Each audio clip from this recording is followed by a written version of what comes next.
No aniversário da minha filha, encontrei o bolo dela no lixo. Minha cunhada zombou. Ela não merecia mesmo. Levei minha filha embora chorando. Na manhã seguinte, minha mãe ligou em pânico. Por favor, fale com o salão de festas antes que cancelem o casamento do seu irmão. Pessoal, preciso desabafar sobre uma situação que aconteceu comigo. E talvez vocês consigam me ajudar a entender se eu fiz a coisa certa ou se exagerei na reação. Sou mãe solteira há 7 anos. Criei minha filha praticamente sozinha, depois que o pai dela decidiu que ter uma família não era mais para ele.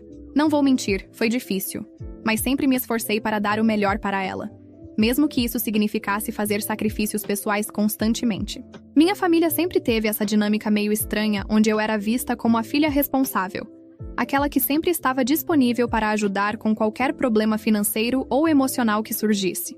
Meu irmão, por outro lado, sempre foi tratado como o príncipe da família, aquele que nunca podia fazer nada errado e que sempre recebia todo o apoio incondicional dos nossos pais.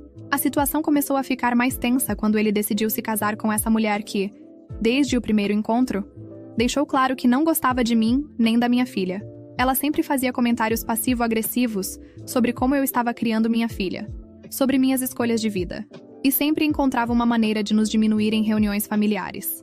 Mas o que aconteceu no aniversário da minha filha foi a gota d'água que fez o copo transbordar de uma vez por todas. Era o aniversário de 7 anos da minha pequena, e eu havia planejado tudo com tanto carinho. Trabalhei horas extras durante 3 meses para conseguir pagar uma festa em um salão de festas em Ohio. Não era nada extravagante, mas era especial porque eu sabia o quanto ela sonhava com uma festa de unicórnio. Escolhi cada detalhe pensando no sorriso dela.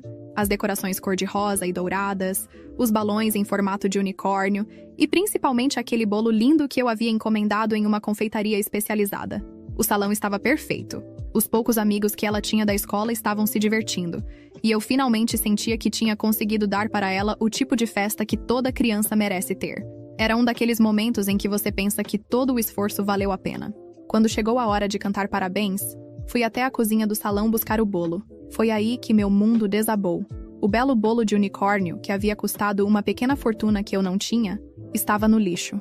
Não caído acidentalmente, não danificado por um acidente, estava deliberadamente jogado no lixo, completamente destruído. Fiquei em estado de choque por alguns segundos, tentando processar o que estava vendo. Foi quando ouvi uma risada vinda da porta da cozinha. Era minha cunhada, com aquele sorriso malicioso que eu já conhecia bem. Ela olhou para mim e disse com a maior naturalidade do mundo que aquela menina não merecia mesmo ter um bolo tão bonito. Gente, eu juro que por um momento pensei que fosse desmaiar. A raiva que senti naquele momento foi algo que nunca havia experimentado antes. Mas olhei para trás e vi minha filha me procurando, com aquele sorriso inocente de expectativa, esperando pelo momento mais especial da festa dela.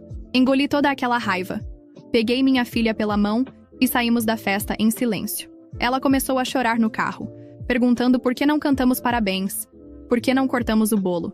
Como você explica para uma criança de 7 anos que alguém da própria família foi capaz de fazer uma maldade daquelas? Prometi a ela que faríamos uma nova comemoração só nós duas, que seria ainda mais especial. Passamos o resto daquela tarde fazendo um bolo simples em casa, cantando parabéns na nossa sala e tentando salvar o que restava daquele dia que deveria ter sido perfeito. Na manhã seguinte, bem cedo, meu telefone tocou. Era minha mãe, mas não ligou para perguntar como minha filha estava. Não ligou para se desculpar pelo que aconteceu. Ligou em pânico total, implorando para que eu falasse com o salão de festas antes que eles cancelassem o casamento do meu irmão. Aparentemente, havia algum problema com os pagamentos. Alguns fornecedores estavam ameaçando cancelar os serviços. E de alguma forma isso tinha se tornado minha responsabilidade resolver. Fiquei sem palavras. Minha filha havia passado por uma humilhação terrível no dia anterior, e a primeira preocupação da minha mãe era salvar a festa do meu irmão. Mais tarde, naquele mesmo dia, meu pai apareceu na minha porta. Também não veio se desculpar, não veio ver como minha filha estava se sentindo. Veio minimizar toda a situação, dizendo que crianças esquecem rápido, que eu estava sendo dramática e que agora a família precisava se unir para resolver a situação do casamento. Ele então me pediu, não, na verdade exigiu, que eu cobrisse parte das despesas em atraso do casamento. Disse que eu tinha condições de ajudar e que era minha obrigação como irmã fazer esse sacrifício pela família. Quando me recusei categoricamente, ambos começaram a me pressionar de uma forma que nunca haviam feito antes. Ameaçaram usar o dinheiro que eu guardava religiosamente para o futuro da minha filha, uma poupança que vinha construindo há anos com muito sacrifício, cortando gastos em tudo que era possível. Pensei que fosse apenas uma ameaça vazia, uma tentativa desesperada de me convencer. Estava enganada. Alguns dias depois, quando fui verificar a conta poupança, descobri que eles realmente haviam transferido uma quantia significativa daquele dinheiro para quitar parte das dívidas da festa do meu irmão. O dinheiro que era para o futuro da minha filha, para sua educação, para emergências, simplesmente havia desaparecido. Quando minha filha percebeu que o dinheiro que guardávamos juntas havia sumido, a expressão de confusão e tristeza no rosto dela me partiu o coração. Enquanto isso, meu irmão e minha cunhada continuavam exibindo os preparativos luxuosos do casamento nas redes sociais, como se nada tivesse acontecido. As coisas ficaram ainda piores quando recebi uma mensagem da minha cunhada alguns dias depois. Ela teve a audácia de zombar da situação, dizendo que minha filha era frágil demais e que talvez eu devesse ensinar resiliência em vez de gastar dinheiro com festas idiotas. A partir daquele momento, algo mudou em mim. A raiva deu lugar a uma frieza calculada. Comecei a documentar tudo, a guardar todas as mensagens, a anotar cada conversa, cada situação humilhante que tínhamos passado.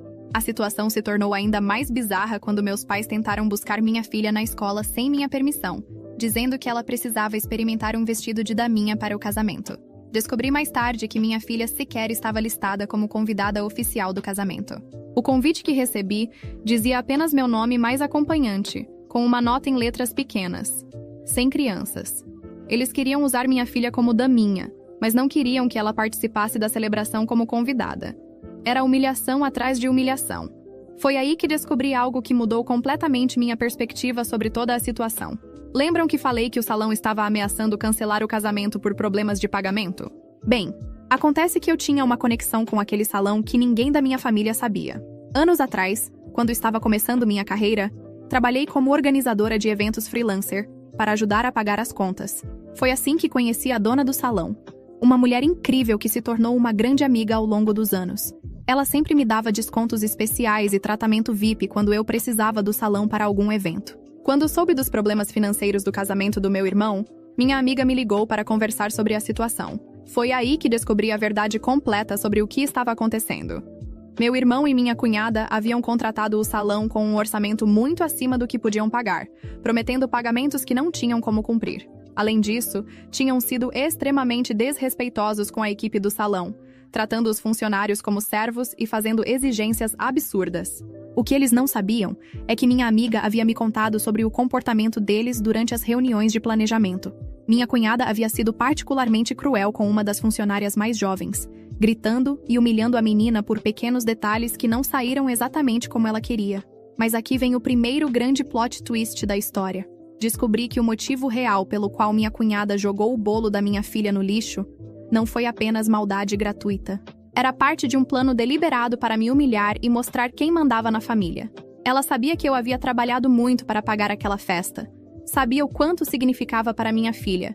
E decidiu destruir tudo isso como uma demonstração de poder. Queria mostrar que podia fazer o que quisesse sem consequências, porque tinha o apoio incondicional dos meus pais. O que ela não esperava é que eu descobriria toda a verdade sobre a situação financeira deles. Não eram apenas alguns atrasos nos pagamentos. Eles estavam completamente falidos.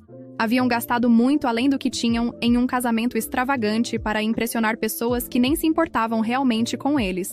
Enquanto isso, eu estava juntando todas as evidências das humilhações que minha filha e eu tínhamos sofrido. Printei todas as mensagens cruéis, documentei todos os episódios de desrespeito, guardei todas as provas de como eles haviam usado o dinheiro da educação da minha filha para bancar luxos que não podiam pagar.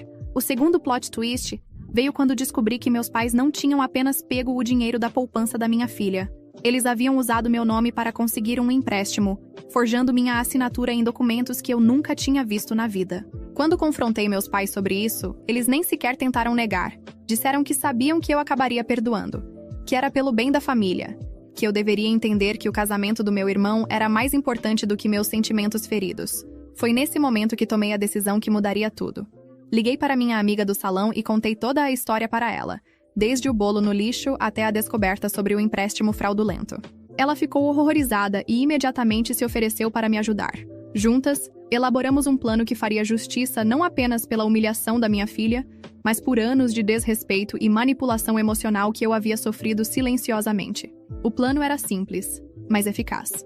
Minha amiga cancelaria o contrato do casamento, mas não pelos motivos que minha família imaginava. Cancelaria porque descobriu sobre o comportamento cruel deles com os funcionários e porque não tolerava esse tipo de tratamento em seu estabelecimento. Além disso, eu iria à polícia reportar o uso não autorizado do meu nome no empréstimo. Não era apenas sobre o dinheiro. Era sobre estabelecer limites e mostrar que actions have consequences. O terceiro plot twist aconteceu no dia em que o salão oficialmente cancelou o contrato. Meu irmão ligou desesperado, chorando no telefone e implorando para que eu intervisse. Pela primeira vez na vida, ele estava reconhecendo que precisava da minha ajuda. Mas o que ele não sabia é que eu já havia conversado com todos os outros fornecedores do casamento. A florista, o fotógrafo, o DJ, a empresa de buffet, todos tinham ouvido a mesma história sobre o comportamento inaceitável dos noivos e as dificuldades de pagamento. Um por um, todos cancelaram seus serviços. Não por falta de pagamento, mas por questões de princípio. Ninguém queria trabalhar com pessoas que tratavam outros seres humanos com tanto desrespeito. Minha cunhada tentou me ligar várias vezes, alternando entre ameaças e súplicas. Em uma das mensagens, ela finalmente admitiu que havia jogado o bolo no lixo de propósito, mas disse que foi apenas uma brincadeira que eu estava levando muito a sério. Uma brincadeira. Ela destruiu o momento mais especial da festa da minha filha e chamou aquilo de brincadeira. O quarto e maior plot twist veio quando descobri a verdadeira razão pela qual minha família sempre me tratou como cidadã de segunda classe. Durante uma discussão particularmente acalorada, minha mãe finalmente revelou algo que havia guardado em segredo por anos. Quando nasci, meus pais estavam passando por dificuldades financeiras sérias. Meu irmão, que é 3 anos mais novo, foi uma gravidez planejada que aconteceu quando a situação da família já havia se estabilizado. Por isso, ele sempre foi visto como o filho desejado, enquanto eu era vista como um fardo que chegou no momento errado. Essa revelação explicava tantas coisas. Porque ele sempre recebeu tratamento preferencial, porque eu sempre fui a primeira a ser cobrada quando havia problemas, porque minhas necessidades e sentimentos nunca pareciam importar tanto quanto os dele. Mas sabe o que foi mais doloroso do que descobrir isso?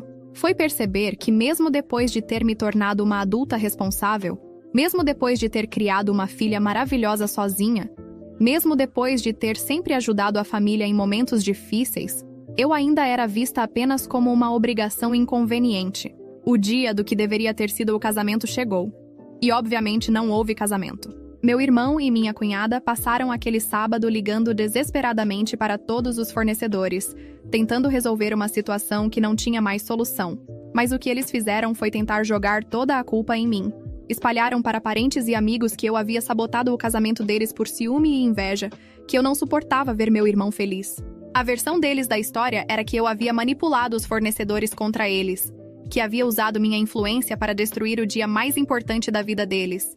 Em nenhum momento mencionaram o bolo no lixo, o dinheiro roubado da minha filha ou o empréstimo fraudulento. Mas eu tinha algo que eles não esperavam. Evidências de tudo. Todas as mensagens cruéis, todos os documentos do empréstimo, todos os relatos dos fornecedores sobre o comportamento inaceitável deles. Criei um grupo no WhatsApp com todos os parentes que haviam recebido a versão distorcida da história e compartilhei tudo. Cada screenshot, cada documento, cada evidência que provava quem eram os verdadeiros vilões dessa história. A reação foi imediata e devastadora para eles. Tios, tias, primos, avós. Todos ficaram horrorizados ao descobrir a verdade sobre o que havia acontecido. Muitos admitiram que sempre desconfiaram do comportamento da minha cunhada, mas nunca imaginaram que chegaria a esse ponto. O mais surpreendente foi descobrir que não era a primeira vez que minha cunhada fazia algo assim. Vários parentes começaram a contar histórias similares. Festas sabotadas, presentes destruídos, momentos especiais arruinados sempre que ela sentia que não era o centro das atenções. Meu irmão, em vez de reconhecer os erros da esposa e se desculpar pelo que haviam feito, decidiu me atacar ainda mais violentamente. Disse que eu estava destruindo a família, que era uma pessoa amarga que não suportava ver os outros felizes. A resposta dele me mostrou que ele também não era vítima da situação. Era um participante ativo. Havia escolhido uma parceira que espelhava seus próprios valores e comportamentos. E juntos formavam um casal que se achava no direito de pisar nos outros para conseguir o que queriam. Minha mãe tentou fazer uma última cartada emocional, dizendo que eu estava sendo cruel com meu próprio irmão, que família era mais importante do que orgulho ferido. Mas quando perguntei se ela sentia o mesmo sobre o que haviam feito com minha filha, ela ficou em silêncio. O silêncio dela disse tudo o que eu precisava saber. Para ela, minha filha e eu nunca seríamos tão importantes quanto meu irmão. Mesmo depois de tudo que havia acontecido, mesmo com todas as evidências do comportamento cruel deles, ela ainda estava disposta a me sacrificar para proteger o filho favorito. Foi aí que tomei a decisão mais difícil, mas mais libertadora da minha vida: cortar contato com todos eles. Não foi uma decisão tomada por raiva ou impulso. Foi uma escolha consciente de proteger minha filha e a mim mesma de mais anos de manipulação e desrespeito. Mudamos de cidade 3 meses depois. Encontrei um emprego melhor em outro estado, minha filha se adaptou rapidamente à nova escola e começamos uma vida nova, longe de toda aquela toxicidade. O último plot twist dessa história aconteceu quase 1 ano depois. Recebi uma ligação de uma prima distante contando que meu irmão e minha cunhada tinham se separado. Aparentemente, sem ter mais ninguém para culpar pelos problemas deles, começaram a se atacar mutuamente. A separação foi feia, com acusações mútuas, briga por bens que não tinham e muito drama público nas redes sociais. Minha cunhada voltou a morar com os pais dela, e meu irmão teve que se mudar para um apartamento pequeno porque não conseguia pagar o aluguel sozinho. Meus pais, que haviam apoiado incondicionalmente o casamento deles, se viram sozinhos para lidar com as consequências. O filho perfeito não era tão perfeito assim quando não tinha mais ninguém para culpar pelos próprios fracassos. A prima me contou que minha mãe havia perguntado sobre mim várias vezes, querendo saber como eu estava, se eu voltaria para casa algum dia. Mas nunca teve coragem de ligar diretamente, porque sabia que teria que admitir que estava errada sobre tudo. Hoje, 2 anos depois, minha filha e eu vivemos uma vida tranquila e feliz. Ela se desenvolveu muito, fez novos amigos, tem excelentes notas na escola e, mais importante, nunca mais foi humilhada ou desrespeitada por pessoas que deveriam amá-la incondicionalmente. Às vezes ela pergunta sobre a família, e eu sempre sou honesta com ela, de uma forma apropriada para a idade. Explico que às vezes as pessoas fazem escolhas que machucam outras pessoas e que nossa responsabilidade é nos proteger e construir relacionamentos saudáveis. Recentemente, ela me disse algo que me fez ter certeza de que tomei a decisão certa. Ela disse que se sente mais feliz agora, que não precisa mais ter medo de fazer alguma coisa errada em reuniões familiares, que pode ser ela mesma sem medo de julgamentos ou críticas cruéis. Isso me fez perceber que eu não estava apenas me protegendo ao cortar contato com minha família tóxica. Estava protegendo minha filha de crescer acreditando que era normal ser tratada com desrespeito por pessoas que deveriam amá-la. Sei que muitas pessoas vão dizer que família é família, que eu deveria ter tentado resolver as coisas de forma diferente, que perdoar seria a atitude mais madura. Mas perdoar não significa aceitar ser pisoteado repetidamente. Perdoar significa liberar a raiva e o ressentimento para seguir em frente. Não significa permitir que as pessoas continuem te machucando. E foi exatamente isso que fiz. Perdoei para conseguir seguir em frente, mas estabeleci limites firmes para proteger minha paz e a felicidade da minha filha. Hoje vejo toda aquela situação como um divisor de águas na minha vida. Foi doloroso descobrir quem minha família realmente era, mas foi libertador perceber que eu não precisava aceitar aquele tratamento só porque compartilhamos DNA. Construímos nossa própria família, feita de amigos verdadeiros, pessoas que nos respeitam e nos valorizam pelo que somos. Minha filha tem figuras maternas e paternas positivas na vida dela através dos amigos próximos que escolhemos como família. E sabe o que é mais irônico em toda essa história? Ao tentar me humilhar e mostrar que podiam fazer o que quisessem comigo sem consequências, minha família acabou me dando o presente mais precioso que poderiam dar: a liberdade de descobrir quem eu realmente sou quando não estou constantemente tentando agradar pessoas que nunca me valorizariam de verdade. A vingança silenciosa mais eficaz não foi destruir o casamento deles. Foi construir uma vida melhor longe deles. Foi mostrar que eu não precisava da aprovação ou do apoio deles para ser feliz e bem-sucedida. Nunca recebi um pedido de desculpas genuíno de nenhum deles. Até hoje, se você perguntar para eles, vão dizer que eu exagerei, que fui dramática, que destruí a família por orgulho. Nunca vão admitir que fizeram algo errado, porque isso exigiria um nível de autocrítica e maturidade emocional que eles simplesmente não possuem. Mas está tudo bem. Não preciso mais da validação deles para saber que tomei a decisão certa. A felicidade e a paz que minha filha e eu encontramos longe deles são todas as confirmações que preciso. E você? Se estivesse no lugar dela, o que faria diferente? Deixe seu comentário.